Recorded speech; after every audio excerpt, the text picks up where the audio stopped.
अस्सलामुअलैकुम my social media family. उम्मीद करती हूँ कि आप सब लोग हिफ्ज़ अमान से होंगे और खुशबाश होंगे। जनाब अली, आज मेरा पूरा दिन शूट था। मैं बहुत थकी हुई थी, लेकिन मैं आप लोगों को बहुत याद कर रही थी, क्योंकि जैसा कि आप लोग जानते हैं कि ज़हीर परी केस के हवाले से हम डेली बातचीत करते हैं। और अभी थोड़ी देर पहले कुछ लोग यहाँ पर आए हुए थे, वो कह रहे थे जी इंटरव्यू लेना है आपका। हालांकि मेरा क्या इंटरव्यू लेना है, मैं पहले दिन से आपको जो सच है वो बता रही हूँ, और जो झूठ है वो सब लोगों को पता चल गया है। फिर भी अगर आप लोगों के कुछ सवालात हैं तो आप लोग पूछ सकते हैं। आज एक और बड़ा गर्मा गर्म झूठ मेरे ऊपर बड़ा बहुतान बांधा गया है कि जी मैंने परी के वालिद को फोन करके धमकियां दी हैं, और मैंने उनको फोन पे ये कहा है कि जनाब आप इस केस को वापस ले लें, वरना ये हो जाएगा वो हो जाएगा। तो मैं ऐसे लोगों के लिए सिर्फ इतना कहूंगी कि लानतुल्लाहि अलल काज़िबीन, झूठों पर खुदा की लानत। और जहां तक बात है परी के वालिद से बातचीत की, मेरी उनकी बातचीत कोई आज से नहीं हो रही। मेरी उनकी बातचीत इस केस के पहले दिन से हो रही है। यानी कि जब ये केस हुआ था, अपनी पीक पे था, जब अपनी हाइट पे पहुंचा हुआ था, उस वक्त मैंने उनको सबसे पहले कॉल की थी और मैंने उनसे कहा था कि आप अपना मौकफ दें। लेकिन उस वक्त उन्होंने अपना मौकफ इसलिए नहीं दिया था क्योंकि उनके पेड यूट्यूबर्स उनके साथ मौजूद थे, जिनको उन्होंने अपने घरों में रखा हुआ था, जिनको वो टिकट्स दे के बुला रहे थे। खैर, वो उनका अपना पर्सनल मामला था, वो किसको अपना नैरेटिव दें किसको अपना नैरेटिव ना दें, मेरा काम था सच बोलना।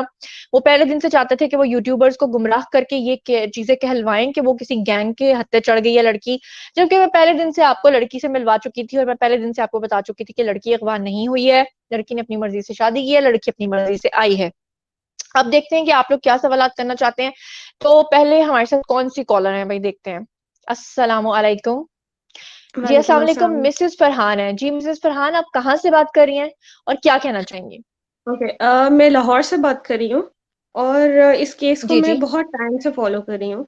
मेरे दो तीन ठीक है। क्वेश्चंस हैं जो सारी स्टोरी, दोनों साइड्स की स्टोरी, दोनों साइड का मतलब ये है कि एक एंड आपके एंड की स्टोरी और एक इनके वालिद की स्टोरी सुनने के बाद जी। सर्टेन चीजें हैं जो मेरे माइंड में बिल्डअप होती हैं और उसके ठीक है, क्वेश्चंस के आंसर्स जो हैं वो अभी तक आप जरूर ऑब्वियसली पूछें, मैं लिख लेती हूँ। उन्हें आप देते पूछे पूछे। हैं। जी जी जी जी जी।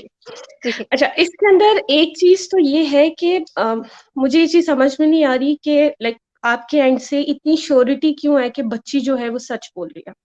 मेरे इसको ठीक ये है। क्वेश्चन करने के दो तीन पॉइंट्स हैं। वो ये है कि बच्ची ने बोला कि मैं अकेले आई हूँ। हालांकि अब जैसे जैसे केस आगे चल रहा है थोड़ी ये चीज प्रूव हो गई है दोनों भाइयों के पॉइंट ऑफ व्यू से कि बच्ची के लिए आपकी नहीं आवाज, आई है। हाँ आप ठीक है। जी जी तो जी। अगर वो बच्ची इतना बड़ा झूठ बोल सकती है तो हो सकता है देयर इज अ पॉसिबिलिटी कि वो बाकी बहुत सारी और चीजों में भी झूठ बोल रही हो। मैं ये चीज नहीं कहती कि ये गैंग होगा, बिल्कुल नहीं होगा, डेफिनेटली नहीं होगा। लेकिन मुझे समहाउ ये लगता है कि इस एज के अंदर ये दोनों बच्चे मिलके काफी सारी चीजों को कुक अप कर रहे हैं। जैसे अगर बच्चे ने बोला कि मैं फाइनेंशियली स्टेबल हूँ और मैं कमाता भी हूँ और मैं OLX पे आई गेस मोबाइल वगैरह सेल करके अपनी रोजी रोटी चला रहा हूँ एंड ऑल दैट, तो अभी तक उसने जो वो मोबाइल वगैरह सेल करता था उसके एड्स जो OLX पे लगते थे उसने क्यों मंजर आम पे नहीं दिए, उसने अपनी ये चीज क्यों प्रूव अभी तक नहीं की। और दूसरी एक बात ये कि अब सर्टन चीजें जैसे पहले इतना इस स्टोरी के ऊपर कुकअप किया गया कि नहीं बच्ची जो है वो तो आई ही अकेली है, अकेली आई है, इसके ऊपर इतना जोर एक दो महीने इसी पे शोर डलता रहा कि जी बच्ची अकेली आई है। एंड देन फिर पता लगता है कि बच्ची तो अकेली आई ही नहीं है। तो फिर कैसे बिलीव किया जाए कि ये दो बच्चे जो हैं ये सच बोल रहे हैं और इनकी बातें 100% सच है और बाप इन बच्ची को मारता था या जो भी जुल्म करता था। मतलब मेरा दिल इस चीज के ऊपर नहीं मान रहा कि जो बच्ची इतना बड़ा झूठ बोल सकती है और वो बच्चा उसको बैक कर रहा है और उस झूठ के अंदर उसका फुल साथ दे रहा है। इस चीज का प्रूफ अभी तक वैसे मंजर आम पे किसी ने भी नहीं दिखाया, नॉट इवन लाइक आपके साइड से भी, कि जो बच्ची ने बातें बोली हैं वो हल्फन ठीक है कि बाप जुल्म करता था। कोई ऐसा सबूत कि जिसको दिखाया जा सके पब्लिक को कि हाँ झूठ बोलती है, बाप जो था वो वाकई जुल्म करता था। ये तो सिर्फ स्टोरीज है ना, हम्म। स्टोरीज तो कोई भी सुना सकता है। मैं भी एक स्टोरी सुना सकती हूँ कि जी जो बच्ची थी उससे तो मैं मिली और उसने ये बातें की। स्टोरी कोई भी सुना सकता है। तो हम कैसे यकीन करें कि ये जो स्टोरीज वो बच्ची और वो बच्चा सुना रहे हैं वो 100% ठीक है। हम्म। ठीक है, आपने मुझसे 4 सवाल पूछे हैं। एक जी आपने जी जी। मुझसे ये पूछा है कि आप कैसे इतनी श्योर हैं कि वो लड़की जो है वो सच बोल रही है जबकि उसने बहुत सारी चीजों में झूठ बोले हैं। दूसरा आपका बताओ। सवाल ये है कि वो लड़की पहले कहती रही कि वो अकेली आई है, लेकिन बाद में आप लोगों को लगा कि वो अकेली नहीं आई है। तीसरे नंबर पे आपने कहा कि लड़का जो कहता रहा कि वो OLX के ऊपर मोबाइल फोन्स बेचता रहा है, तो उसका कोई प्रूफ क्या ये वो, या उसकी इनकम इतनी थी या नहीं। और चौथा आपका सवाल ये है कि क्या वाकई मान लिया जाए कि वो उसके वालिद जो है वो उस पर जुल्म करते थे या नहीं करते थे। देखें, मैं आपको चारों के जवाब देती हूँ। सबसे पहली बात तो मैं आपको ये बता दूं कि मैंने आज तक जब भी किसी से कोई बात की है ना, तो मैं उसका रिकॉर्ड अपने पास रखती हूँ। उसका सबूत ये है कि देखें, हम न्यूज़ शेयर कर देंगे, अगला बंदा कल को इल्जाम लगा दे, झूठ बोल दे, कह दे जी हमसे तो ये बात ही नहीं हुई। इसलिए परी की तमाम स्टेटमेंट्स, उसकी तमाम फोन कॉल्स, उसके तमाम मैसेजेस, उसकी तमाम चैट्स मेरे पास मौजूद हैं। दूसरी बात यह है कि अगर मैं कहीं पर भी झूठी होती, तो देखें, सबको ना अपना बिजनेस प्यारा होता है। अब मैं यूट्यूबिंग कर रही हूँ, आप यकीन कीजिए, वल्लाह आलम, मैं अल्लाह को हाजिर नाजिर जान के कहती हूँ कि हम डेली जितने भी यूट्यूबर्स हैं ना, ये जिन टीम्स के साथ मिलके काम कर रहे होते हैं ना, वो रोजाना हमें बताते हैं कि आज ये ट्रेंड है, आप इस ट्रेंड के ऊपर वीडियो बनाएं। अच्छा, होता क्या है? होता ये है कि जो बाकी यूट्यूबर्स है ना, वो ये पूछते हैं कि अच्छा, खबर चाहे गलत है, वो बस ये पूछते हैं ट्रेंड क्या चल रहा है। अगर ट्रेंड दूसरी साइड का चल रहा है, तो वो सारे के सारे उस तरफ को चल पड़ते हैं। उनके कोई एथिक्स नहीं है, उनके कोई इखलाकियात नहीं है, उनको कोई तमीज नहीं है। वो ये नहीं सोचते कि ये खबर ऐसे नहीं है, वो बस ये सोचते हैं हमारा यूट्यूब चैनल है और हमारी टीम है, हमें ये बता रही है कि ये करना है तो ये करो। वल्ला आलम, मैंने जब भी कभी सियासत पे वीडियो बनाया है या कभी भी किसी पे बनाया, मैंने पहले ये चेक किया कि मेरा जमीर मुतमईन है कि नहीं मुतमईन। अब देखें, जब कोई यूट्यूबर जाता है ना, या कोई इंटरव्यूअर किसी के घर पे जाता है, अब मैं आपको एक एग्जांपल देती हूँ। जैसे कि मैं आपको कहूँ कि मैं आपके घर आके आपका इंटरव्यू करना चाहती हूँ, तो आपने मुझे अपने घर बुला लिया, आपने अपने घर बैठा के मेरी खातिर मदारत भी कर ली, मैंने आपका इंटरव्यू भी कर लिया, आपने मुझे ये भी कह दिया ये मेरे शौहर हैं, ये मेरा घर है, लेकिन मैंने आपकी रजिस्ट्री नहीं चेक की। मैंने आपको ये नहीं कहा कि अपने जमीन के कागजात चेक कराएं और अपना शजर नस्ब चेक कराएं, और ये भी बताएं कि अपना निकाहनामा भी चेक कराएं कि आपके शौहर ही हैं। मतलब कुछ बातों पे हमें ट्रस्ट करना पड़ता है। अब बात कर लेते हैं कि लड़की पहले दिन से ये बात करती आई है कि वो अकेली आई, ठीक है। अच्छा, ये बात याद रखिएगा कि जब मैंने पहले दिन उसका इंटरव्यू किया, तो मैंने उससे ये पूछा कि भाई आप अकेली आई या आपको कोई लेकर आया। वो लड़की पहले दिन से ये बात कहती रही कि जनाब मैं अकेली आई। अब जहां तक अगर आप पूछे ना कि मेरी असेसमेंट क्या है, तो मेरी असेसमेंट ये है कि वो लड़की अकेली नहीं आई होगी, लेकिन ये मेरा अंदाजा है क्योंकि पुलिस ने मेरी स्टेटमेंट नहीं लेनी, पुलिस ने लड़की की स्टेटमेंट लेनी है। दूसरी बात, जब जाफरी साहब हमारे साथ इस केस में इन्वॉल्व हुए, जाफरी साहब ने कोई 1000 मर्तबा हमारे लाइव शोज में बैठ के बात की है कि जब भी किसी लड़की ने घर से भागना होता है, तो वो हमेशा लड़के को गली की नुक्कड़ पे खड़ा करती है, हमेशा लड़के को टाइम देती है कि भाई मुझे लेने के लिए आओ। अब जहां तक ये हमारी असेसमेंट है, वो ये है कि हाँ, यकीनन ऐसा हो सकता है कि लड़की को लेने के लिए उसका जो है वो कोई ससुराली गया हो सकता है शब्बीर गया हो सकता है जहीर गया हो, लेकिन वो लड़की नहीं मानती। अब देखे ना, इतना लंबा केस हो चुका है, इतना लंबा केस होने के बावजूद भी वो लड़की ये बात कर रही है मैं अकेली आई, तो पुलिस ने किसकी स्टेटमेंट लिखनी है? लड़की की लिखनी है। लेकिन अगर असेसमेंट की बात करें, तो हमें भी लगता है कि वो बिल्कुल अकेली नहीं आ सकती। आगे उसकी मर्जी है, जो वो अपना बयान दे रही है उसी के अकॉर्डिंग चलेगा, लेकिन इसका केस पे कोई भी असर नहीं पड़ता। इसलिए कि अगर लड़की ये कहे कि मैं अकेली आई हूँ, उस सूरत में भी कोई केस असर नहीं पड़ता, क्योंकि लड़की अपनी मर्जी से आई होती है। अगर उसे कोई लेने गया हो, तब भी इसका केस पे कोई असर नहीं पड़ता। दूसरा आपका सवाल है कि जी आपको कैसे यकीन है कि लड़की सच बोल रही है? तो देखें, हमने कोई उसके अंदर पैरामीटर तो नहीं लगाया, हम किसी की बॉडी लैंग्वेज से ही अंदाजा लगा सकते हैं, हम उनके घर का माहौल देख सकते हैं, हम उनकी केमिस्ट्री देख सकते हैं, उन मियाँ बीवी के आपस में जो हरकतों सकनात है उनको देख सकते हैं। हर चीज को मैंने अपने तौर पे जितना वेरीफाई मैं कर सकती थी मैंने किया है। मैंने उनके रिश्तेदारों से बात की है, मैंने उनके इर्द गिर्द के लोगों से बात की है। मैं फेक लोगों की बात नहीं करी, जैसे आपने देखा होगा कि बहुत सारे यूट्यूबर्स ने दिखाया कि ये जहीर का क्लास फेलो है, जबकि वो जहीर का क्लास फेलो तो दूर की बात है, वो कोई प्लांटेड बंदा होता था। तो तीसरा आपका सवाल था कि मोबाइल्स का वो काम करता था और वो कहते हैं मैं OLX पे बेचता था, तो ये याद रखिएगा कि उसने कभी भी नहीं कहा कि वो OLX पे बेचता था।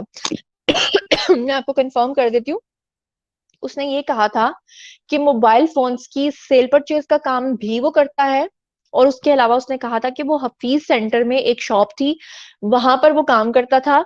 और फिर उसके बाद उसने ये बताया था कि ऑनलाइन ये जो एप्पल फोन्स के अंदर क्या होता है कि इनके कोई फोन्स को लॉक्स लग जाते हैं, और पता नहीं क्या उनके कोई सॉफ्टवेयर का सिस्टम होता है कि उनके सॉफ्टवेयर खराब हो जाते हैं, वो उनको अनलॉक करता था और उसके वो अच्छे खासे पैसे लेता था। फिर हुआ क्या कि उन दिनों में यूट्यूबर्स ने झूठ बोलकर पूरे आपको पता है कि कितनी बड़ी है ओरिगा मार्केट और उसके साथ ये हफीज सेंटर। तो अगर उसके 5 फ्लोर्स हैं और आप 5 या 6 लोगों को अपने ब्लॉग में दिखाकर ये झूठ बोल दें कि देखें जी हम तो पूरी मार्केट फिर लिए हैं, देखिए जी हम 5वें फ्लोर पे फिर लिए हैं, देखिए जी हम चौथे फ्लोर पे होकर आ गए हैं, कोई जहीर को नहीं जानता। ऐसा कभी भी नहीं होता कि इतनी बड़ी मार्केट में सभी उसको जानते हो सकता है कईयों ने बीच में कहा हो कि हम जानते हैं, लेकिन उसको उन्होंने कट कर दिया हो, और वो वाला पोर्शन जहां पे किसी ने कहा हो कि हम नहीं जानते, उसके बाद मैंने शबीर साहब से राब्ता किया। मैंने उनसे कहा कि आपके बारे में इस तरह के व्लॉग्स आ रहे हैं, आप काइंडली हमें शॉपकीपर का नंबर नाम सब बताएं। तो ओरिगा मार्केट जो है मेरे घर के करीब है, ये जो ऑफिस सेंटर है ये मेरे घर के करीब है। मैं वहां पर गई, पर्सनली जाकर मैं उस शॉपकीपर को मिली, मुझे सब पता चला। लेकिन जब हमने उनसे ये कहा कि हम आपको ऑन स्क्रीन लेकर आना चाहते हैं, आपका इंटरव्यू रिकॉर्ड करना चाहते हैं, तो उन्होंने इनकार कर दिया। जबरदस्ती हम किसी का इंटरव्यू कर नहीं सकते, क्योंकि उन्होंने कहा कि जी मैं यहाँ सारा दिन कारोबार करता हूँ और यहाँ पे तो लोगों का तांता बंधा रहेगा, आप इंटरव्यू करेंगी फिर 10,000 यहाँ पे और लोग इकट्ठे हो जाएंगे, तो मैंने इस बारे में बात नहीं करनी, ठीक है। लेकिन जहां तक अगर आप ये बात करेंगे क्या वो वाकई मोबाइल फोन्स का काम करता था, तो मैंने खुद वेरीफाई किया, खुद चेक किया, उसकी इनकम देखी, हर चीज का उसके पास सबूत है। तीसरे चौथे नंबर पे आपने सवाल किया कि इस बात का क्या सबूत है कि परी के ऊपर जो है वो तशद्दुद होता रहा है। तो जब ये सवाल मैंने एग्जैक्टली उससे ये पूछा था कि लगता नहीं तुम्हारे पेरेंट्स को देखे कि वो तुम पे तशद्दुद करते थे, तो उसने अपने जिस्म के मुख्तलिफ चीजें हिस्से मुझे दिखाए, मसलन उसकी कोनी के ऊपर, उसकी बैक के ऊपर निशानात हैं और तशद्दुद के निशानात हैं। और ये जो पिछले दिनों इतना शोर और इतना ववेला मचा रहा है ना कि एमएलओ और या एमएलसी कराया जाए, तो वो यही इल्जामात लगाने थे, अल्लाह माफ करे, कि वो जहीर की फैमिली पे डाल देना था कि वो ये सब करते रहे हैं, जबकि हकीकत इसके बिल्कुल बरअक्स है।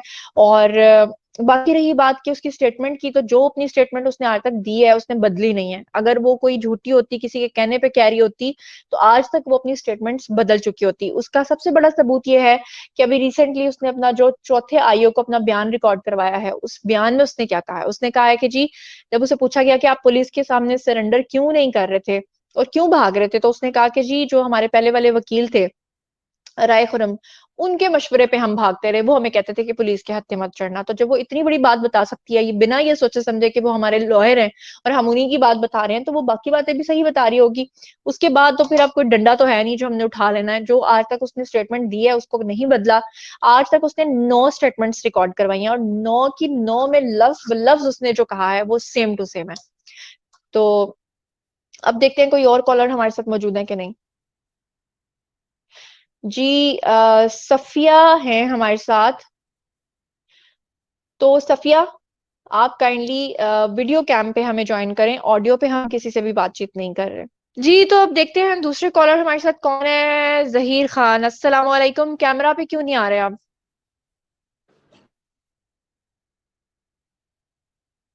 जहीर साहब आप कैमरे पे क्यों नहीं आ रहे?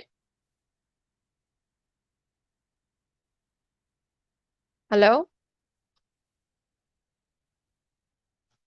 आपको हम सुन नहीं पा रहे। आप अपना माइक जो है वो अनम्यूट करें या हेलो। जी जी बोले। जी जी आपने बोलना है, क्या सवाल है आपका? नहीं नहीं मैं यही पूछ रहा था, आपको आवाज आ रही है मेरी? जी जी आ रही है, आप पूछें क्या पूछना चाह रहे हैं। चले हाँ कि इस वक्त दो दरखास्तें कोर्ट में पेंडिंग हैं। मेरे दो सवाल हैं। पहला सवाल तो ये है कि कोर्ट के अंदर जो ऑब्वियसली आप लोगों के अगेंस्ट फाइल हुआ हुआ है केस, उस पर आप लोग पेश क्यों नहीं हो रहे हैं? ना वकला पेश हो रहे हैं आपकी साइड से, ना आप लोग पेश हो रहे हैं। उसका रीज़न क्या है? उसको डिफेंड क्यों नहीं कर रहे हैं आप लोग? अगर आप लोग राइट पे हैं तो उसको डिफेंड करना चाहिए आपको। पहला सवाल ये है। और दूसरा सवाल इसके साथ इंटरलिंक ये है मेरा सवाल, कि अगर ये केस इस वक्त दो एप्लीकेशंस आई हुई हैं, एक कोकाफ के जिन की तरफ से आई हुई है कि वो अपनी बेटी से मिलना चाह रहे हैं, और एक उस परी के जो हैं हस्बैंड उनकी तरफ से आई हुई है कि वो मिलना चाह रहे हैं, तो इस वक्त इसका करंट स्टेटस क्या है दोनों एप्लीकेशंस का? ये मेरे दो सवाल हैं। जी सबसे पहले तो मैं आपको ये बता दूं कि हम लोग जो कुछ भी करते हैं जहां पर हमने पेश होना होता है या जहां पर हमने पेश नहीं होना होता, हम अपने लीगल टीम के अकॉर्डिंग करते हैं। अगर हमारे लॉयर्स हमें कहते हैं कि यहाँ पेश होना जरूरी है तो हम हो जाते हैं। हम्म, अगर हमारे लॉयर्स कहते हैं कि यहाँ पर पेश होने के बजाय हम काफी हैं, तो हम उनके ऊपर छोड़ देते हैं कि वो खुद हम्म, जाके हम्म, जवाब जमा करवा देंगे। जैसे कि आपने देखा कि बिलाल साहब वहां पर गए थे, और हमारे बिहाफ नहीं पे उन्होंने जो भी आंसर था वो दिया। नहीं और मैं हम मेरा जुनैरा, कहने का मकसद सॉरी ये मैं है, आपको, जी जी, मेरा कहने का मकसद ये है कि हम अपनी लीगल टीम के साथ चलते हैं, मतलब जैसे वो हमें मशवरा देते हैं वैसे हम चलते मैं हैं। यही और आपसे जानना चाह रहा हूँ जुनैरा कि देखें, जो बिलाल साहब हैं उन्होंने अपनी पर्सनल कैपेसिटी के अंदर अपने वकील को एंगेज किया अपनी प्रेजेंस देने के लिए कि जी मेरा वकील आ गया और मैं पेश हो गया, बट वो वकील उनका पर्सनल कैपेसिटी में, उस वकील का आप लोगों के हवाले से कोई ताल्लुक नहीं है। उस वकील ने आप लोगों को पार्टी बना के कि जी मैं इनका क्लेम कर रहा हूँ या मैं इनके लिए फाइट बैक कर रहा हूँ, उसने सिर्फ बिलाल को रिप्रेजेंट किया है, ना आपको किया है, ना जाफरी साहब को किया है, ना एडी मलिक को किया है। वो वकील तो पर्सनल कैपेसिटी में सिर्फ बिलाल को रिप्रेजेंट कर रहा है कोर्ट में। देखें, मैं अगर आपको ऐसा यही नहीं बात का होता तो जवाब फिर दे आप रही लोगों हूँ, को नोटिस नहीं आते। मैं आपको यही बात कर रही हूँ कि जब से सिंध हाई कोर्ट ने इस बात पे पाबंदी लगाई है कि कोकाफ के जिनका नाम नहीं ले सकते, आपने हम्म। देखा कि जो जितने भी 150 यूट्यूबर्स हैं उन सबके थंबनेल्स के ऊपर अब भी उनके नाम मौजूद हैं, अब भी उनकी हम्म। फैमिली के नाम लिखे जा रहे हैं, अब भी परी का नाम लिखा जा रहा है। लेकिन जब से सिंध हाई कोर्ट ने ये पाबंदी लगाई है, हमने ना तो कभी परी का नाम लिया है, ना कभी हमने कोकाफ का नाम लिया है, नहीं ना कभी बहन, हमने उनके जबरी मेरा वकील का सवाल नाम ये लिया। नहीं है, मेरा सवाल ये नहीं है आपसे, वो तो मैं भी मैं देख रहा यही हूँ कि बता उनकी रही तरफ हूँ कि से। हम, मेरा सवाल सिर्फ आप इतना है कि बहस करना आपका चाह रहे वकील हैं तो आपको कर रिप्रेजेंट, लें। नहीं नहीं, नहीं बहन मैं मेरी, मैं यही आपसे बता सिर्फ रही हूँ ये ना। पूछना चाह रहा हूँ कि आपका वकील रिप्रेजेंट क्यों नहीं कर रहा, क्योंकि वो जो वकील जिसका आप हवाला दे रही हैं वो सिर्फ बिलाल को रिप्रेजेंट कर रहा है। उसके वकालतनामे में ना आपका नाम शामिल है, ना एडी मलिक का नाम शामिल है, ना जाफरी साहब का नाम शामिल है। तो मैं ये जानना चाह रहा हूँ, ऑब्वियसली आई कैन अंडरस्टैंड, आप लाहौर हैं, Sindh high court is far away, court notice किया है, कोर्ट ने बुलाया है, उसमें आपके पास दो ऑप्शंस है ना, कि या तो आप पर्सनल कैपेसिटी में पेश हो या थ्रू लीगल वकला के पेश हो। तो लीगल वकला के थ्रू भी आप लोग क्यों नहीं पेश हो रहे हैं? मैं यही आपको बता रही हूँ कि हम अपने लॉयर से पूछ के चल रहे हैं, जैसा वो हमें कहेंगे वैसा हम करते जा रहे हैं। जब वो हमें कहेंगे कि आपका पेश होना जरूरी है या पर्सनल कैपेसिटी में या जैसे भी, तो हम चले जाएंगे। जब वो कहेंगे कि पेश होना जरूरी नहीं है तो हम नहीं हो सकते। ये ठीक है, कुछ आपको चीजें ऐसी हैं जो आप ऑन लोगों को स्क्रीन नहीं नोटिस बता रिसीव सकते। हो गए, कोर्ट के नोटिस आप नहीं, लोगों ने रिसीव कर नहीं ली? नहीं, हमें कोई नोटिस रिसीव नहीं हुआ। तो फिर इसका मतलब अगर नोटिस रिसीव नहीं हुआ तो इट मेक्स अ सेंस कि आप लोग तो फिर बाउंड नहीं है ना, कि आप परी के वालिद का हाँ, नाम ले सकते हैं, फिर नाम क्यों नहीं लेते हैं? फिर भी हम एहतियात कर रहे हैं। जब से सिंध हाई कोर्ट के ऑर्डर्स आए हैं उसके बावजूद हम उसको ओबे कर रहे हैं। हम बाकी यूट्यूबर्स अच्छा की तरह उसको, नहीं कर रहे। अच्छा जी, हमारे साथ हैं जी सादिया अल्ताफ। सादिया अल्ताफ साहिबा क्या कहना चाहेंगी? कैसी हैं जुनेरा? वालेकुम अस्सलाम। आप कहाँ से बात कर रही हैं? मैं कराची से बात कर रही हूँ और मैं डेली आपका लाइव शो देखती हूँ। बस मैं ये कह रही थी थैंक कि यू। कुछ समझ नहीं आता क्या मामला है, मतलब ये कि अगर वो ज़हीर की वाइफ है, सब कुछ है, फिर क्यों ये लोग कहते हैं कि निकाह इसका यानी कि नहीं मानते हम लोग, और फिर क्यों रोज़ाना एमएलओ की कहानी होती है लेकिन हो नहीं पाती? ऐसी क्या वजूहत है? आप लोग कहते हैं नहीं होगा और वाकई वो चीज़ होती ही नहीं है। मतलब आप लोग को ऐसे कैसे पहले से प्रिडिक्ट हो जाता है कि ये चीज़ सही है या गलत है, हो रही है नहीं हो रही, कैसे पता चल जाता है जुनेरा? और लोग देखें, सब एक होता है कि कोई हमारे पास कोकाफ का जिन तो आके खबरें देता नहीं है। देखिए, एक नॉलेज होता है किसी चीज का, किसी कानून का। अब जैसे मैं आपको एक एग्जांपल देती हूँ कि हम पहले दिन से जो एक बात करते आ रहे थे, आज भी हमारी वही बात है। आपने कभी नहीं देखा होगा कि हमारी स्टेटमेंट्स रोजाना की बुनियाद पे बदलती हूँ जैसे कि बाकी लोगों की बदलती हैं। देखिए, इस तरह के केसेस में होता क्या है कि जब कोई लड़की सिंध के अंदर, वो माइनर तब शुमार होती है अगर उसकी शादी सिंध में या कराची में हुई होती। यानी कि सिंध के अंदर जो कानून है वो है बालिग का 18 साल, लेकिन पंजाब के अंदर जो कानून है वो है जी 16 साल। लेकिन अगर फर्ज करें कि कोई लड़की 14 साल की है, 15 साल की है, 12 साल की है, 13 साल की है, और फिर भी वो, ये हमारा कानून है, ठीक है।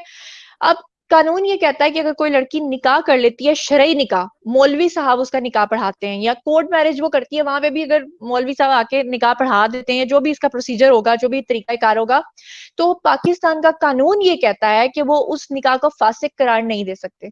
अब देखें, निकाह तो हो चुका हुआ है।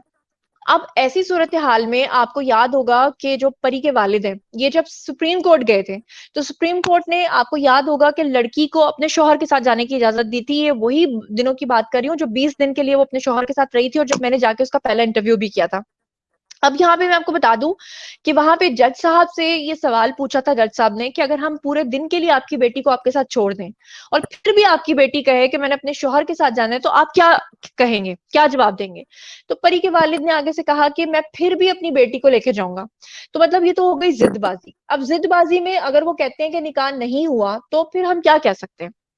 पाकिस्तान के अंदर जो मैंने सुना है कि निकाह का कानून है वो फिका हनफिया के अकॉर्डिंग है, यानी कि अगर वो अहले तशी है और वो ये कहते हैं कि हमारे अकॉर्डिंगली ये नहीं होता, तो उसमें मैं मजहबी बहस में मैं नहीं जाना चाहती, लेकिन पाकिस्तान के अंदर फिर इसका मतलब ये है कि रोजाना की तादाद में 700-800 लोग शादियां कर रहे हैं, कोर्ट मैरिजेस, तो वो सारे के सारे खुदा न खास्ता इस तरीके से मतलब उनकी शादियां फिर जायज नहीं है, वो नाजायज बच्चे पैदा कर रहे हैं। दूसरे नंबर पे ये कि पुराने वक्तों में जो आपके पेरेंट्स होंगे वो जब शादियां करते थे तो जब उससे भी पहले पेजेस भी नहीं हुआ करते थे, पेपर्स भी नहीं हुआ करते थे, कोई यूनियन काउंसिल्स नहीं हुआ करती थी, सिर्फ 4 बंदे बैठ के मौलवी साहब को लेके निकाह खा को लेके और वहां पे क्या उसे कहते हैं, ये जो भी होते हैं बीच में गवाह होते हैं उनको लेके शादी हो जाती थी।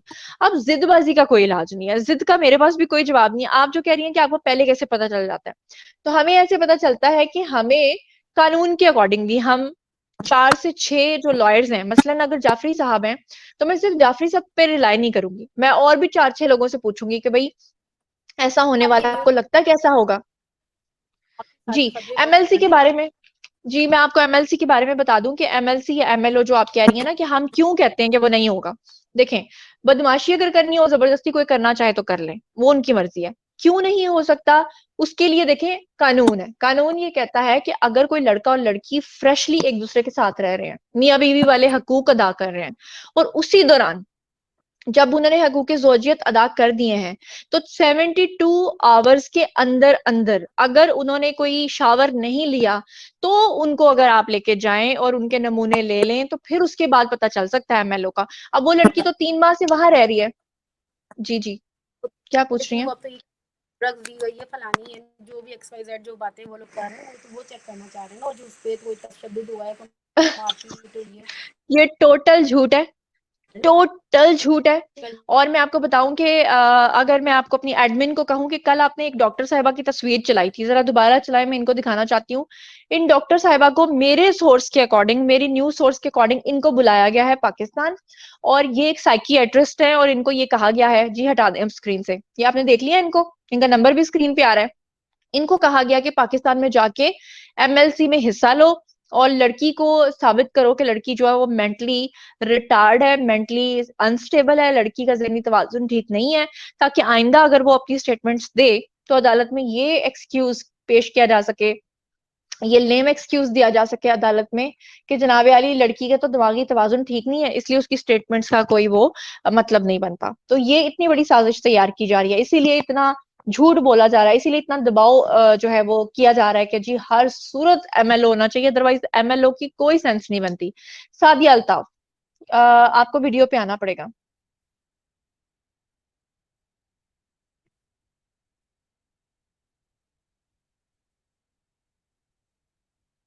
जी, सरीना, रोशन सितारा भी आ चुकी हैं, और ये क्या नाम लिखा हुआ है जी, सरीना। सरीना आपको कैमरे पे आना पड़ेगा। सरीना है और हनीफ मलिक हैं, आप दोनों को कैमरा पे आना पड़ेगा। अस्सलाम वालेकुम। जी, आपको कैमरा पे आना पड़ेगा सबको, ऑडियो पे नहीं हम सुन रहे किसी को।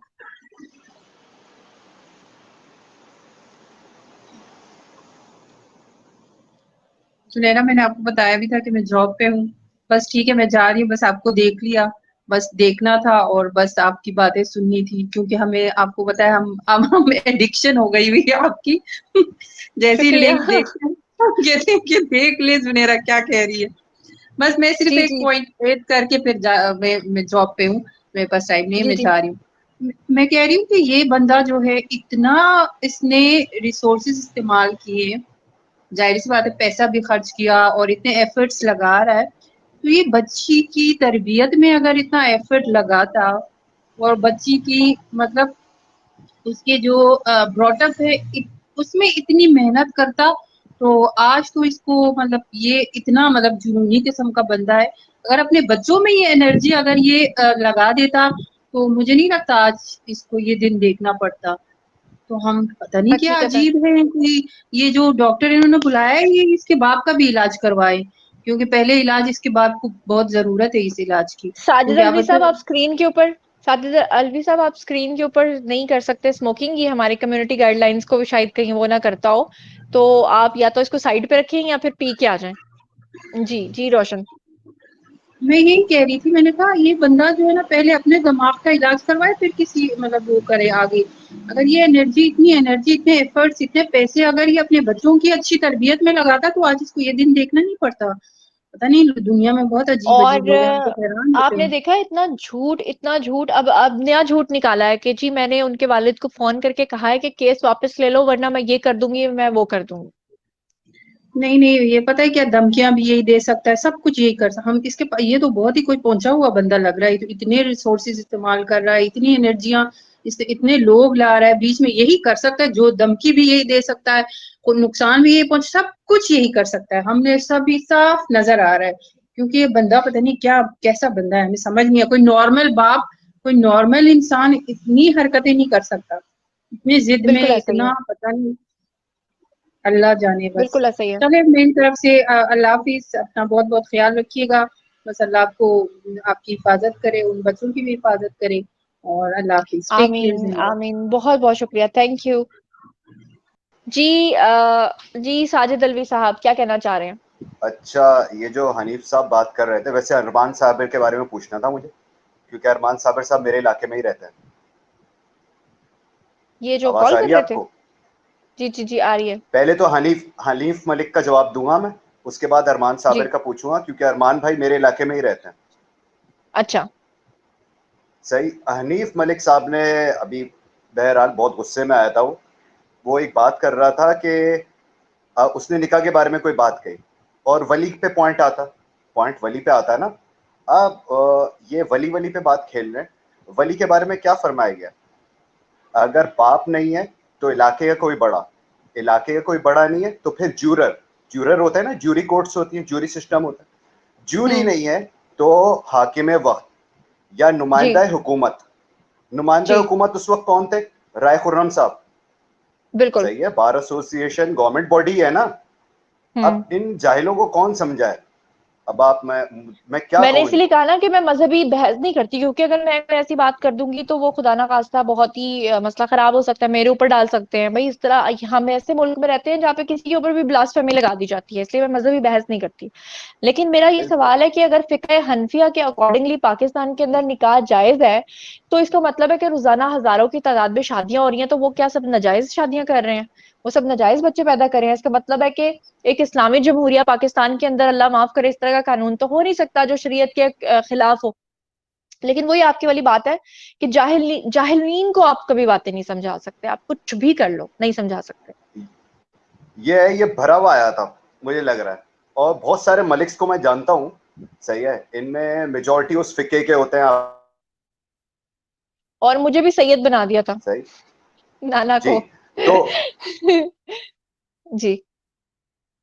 अब अरमान भाई के बारे में एक बात पूछनी है। अरमान भाई का क्या सॉफ्टवेयर अपडेट हुआ है? अरमान साहब जो उधर कराची में है रिपोर्टर। अरमान साबिर, जी हाँ। अच्छा जी जी, मैंने उनको सुना नहीं, क्या हुआ है? तो बहरहाल, वो 2-3 महीने से ना अपने अकोमोडेशन पे नजर नहीं आया। अच्छा। हाँ, अरमान और साबिर साहब। उनके वीलॉग्स, हाँ, और उनके वीलॉग्स भी देखो तो बड़ा वो लग रहा है कि वो इस चीज से हट गए। हो ये सकता है, पता क्योंकि कराइएगा मैं आपको बताऊं कि बिलाल साहब के साथ भी ये किया गया है कि उनके जानबूझ के, आपको याद होगा जब जहीर और शबीर पुलिस की कस्टडी में थे तो जानबूझ के अपने व्लॉग्स में इस चीज को रिवील किया गया था लोगों को बताने के लिए कि वो कहाँ ठहरे हुए हैं। उसके बाद पुलिस ने उनको फिर दूसरी जगह शिफ्ट किया। इसी तरह से बिलाल साहब और हम लोगों के घरों के एड्रेस इन लोगों ने पब्लिक किए, फिर इन्होंने बहुत सारी इस तरह की हरकत की। तो मेरा ख्याल है कि बिलाल साहब भी अब वहां नहीं रहते। ये कितना खींचेगा इस केस को? ठीक है, हाँ कराची में मीम्स ऐसा बन ही रही है। हैं, इस पे मजाक उड़ाया जा रहा है इसका। आप यकीन करें, इम्पार्शियल गुफ्तगू करें ना किसी बंदे से, मैं क्लासरूम में हम्म गुफ्तगू जब शुरू करता हूँ ना, बच्चे हंसना शुरू हो जाते हैं। हालांकि फर्स्ट ईयर सेकंड ईयर के बड़े बच्चे होते हैं वो। हम्म। सही। और मुझे एक उसमें लतीफा हर याद आ हर गया, वो कम्युनिटी है। मुझे एग्जैक्ट तो याद नहीं है, वो इस तरह का एक लतीफा था कि एक गांव था, वहां पे कुम्हार थे, वो कुम्हारों ने बहुत सारे गधे रखे हुए थे, तो उनकी लड़की भाग गई और वो पहुंच गए अदालत। तो हर पेशी पे वो गधे के ऊपर बैठ के ना पूरी एक बारात की तरह सारे एक लाइन में लग के गधे के ऊपर बैठ के जाते थे। जब वो वापस आते थे तो गांव के लोगों को खुद ही बताते थे कि आज पेशी में ये हुआ, जज ने ये कहा, वकील ने ये कहा। तो वो करते करते जब साल गुजर गया उसी पेशी को होते होते, और लोगों ने ना उनकी छेड़ बना दी। तो वो जब भी आते थे ना गांव में एंटर होते थे तो वो गधों के ऊपर अभी बैठे ही होते थे। लोग कहते थे की बनया फिर तो अड़ी पेशीदा, वो फिर बताना शुरू कर देते थे और लोग हंसते रहते थे उनको बातों पे लगा के। तो फिर एक वक्त आया कि उनको एहसास हो गया कि जनाब आली ये तो हमारा मजाक उड़ाते हैं, ये हमारी बातें सुनने में कोई इंटरेस्टेड नहीं है। तो मतलब ये है कि ये तो उससे भी ज्यादा ढीठ है, इनकी चाहे कोई सुने चाहे कोई ना सुने, क्योंकि यूट्यूबर्स की तो रोजियां लगी हुई है ना। वो तो चाहते हैं कि ये डॉलर ज़ारा केस कभी खत्म ही ना हो। ये तो ये आदमी भी नहीं साथ में बेवकूफ सुधरेगा। बने हुए हैं। मैं हाँ जितना जी। जानता हूं ना इसको, आपको एक कॉन्स्टिट्यूशनल पिटीशन करनी चाहिए कि बाकी की 2 बेटियों की कस्टडी भी इससे ली जाए। ये इस आदमी इस लायक ही नहीं है। आप यहाँ से ये अंदाजा मैं बताऊं करें कि आपको। अब ये मेरे बारे में झूठे यूट्यूबर्स को ये इन्फॉर्मेशन पास कर रहे हैं कि मैंने उनको कॉल करके धमकियां दी हैं कि आप ये केस वापस लो वरना मैं ये कर दूंगी, मैं वो कर दूंगी। आप सोचें, मतलब ऐसे मौके पे जब लड़की केस तकरीबन जीत चुकी हुई है, जबरदस्ती आप उसको जितना मर्जी रख लो। और दूसरा ये कि मैं अगर कोई कॉल करूंगी तो क्या उसका रिकॉर्ड नहीं बन जाएगा? मैं अगर इस तरह की धमकी भाई दूंगी तो मैं तो उल्टा अपने पैरों पे कुल्हाड़ी मारूंगी। भाई मैं प्रोफेशनल डेटा रिसर्चर हूं, आप जानती हैं, प्रोफेशनल। जी। ठीक, मुझे कोई नहीं मिली डैमेजिंग इंफॉर्मेशन आपके बारे में। तो ये टुचपुंजिया नहीं हूं मैं, मुझे नहीं मिली। साजिद अलवी को कोई बात ना मिले, ठीक है। तो ये क्या बातें कर रहे हैं कि कोई डैमेजिंग इंफॉर्मेशन है आपके बारे में? होती तो अभी तक आ नहीं गई होती। बिल्कुल ऐसा सही। ही है। ये तो वही है, वो हिलरी क्लिंटन की ईमेल्स हो गई है तो। सही है। वो उसने हाँ, इलेक्शन से 8 दिन पहले लीक कर दी, वो जीत गया इलेक्शन डोनाल्ड ट्रंप। हाँ, ऐसा ही है। ऐसे ही कुछ हुआ था ना 2016 में। ठीक है, I was not a big fan of yours, पहली बात मैं क्लियर कर दूं। सिर्फ मैं इस बारे में फैन था आपका क्योंकि आप और मैं सेम पार्टी के थे पहले। सही है, आपने कराची पे वीलॉग किया था कि शहबाज शरीफ किस तरह से कराची को इम्प्रोवाइज कर सकता है, कि लाहौर की यहाँ पर सड़कें भी धुलती हैं वगैरह वगैरह। सही है, I was a fan of PMLN but I am not right now. ठीक, लेकिन ये जो आपने इस कॉल पे जुड़ी है ना, ये बड़ा जबरदस्त है आपका। ठीक, तो थैंक यू। ये था। ठीक, अरमान साबिर भाई का पता कीजिएगा, बाकी ठीक है, आपको कोई आपने अपडेट है बताया तो तो मैं लाइव पता में अपडेट करूंगी। करें। जी, ज़रूर, ज़रूर, सही। मैं उनका पता करूँगी। और इसमें तो लाइव सेशन में हम लोगों की बातचीत लेते हैं, हम देखते हैं कि वो क्या कहना चाहते हैं। जी, तो नाज़रीन, तशनगी हमेशा रह जाती है लेकिन टाइम ख़त्म हो जाता है और कल के लाइव में इंशाल्लाह फिर से आपसे होगी मुलाकात, वहाँ पर आइएगा।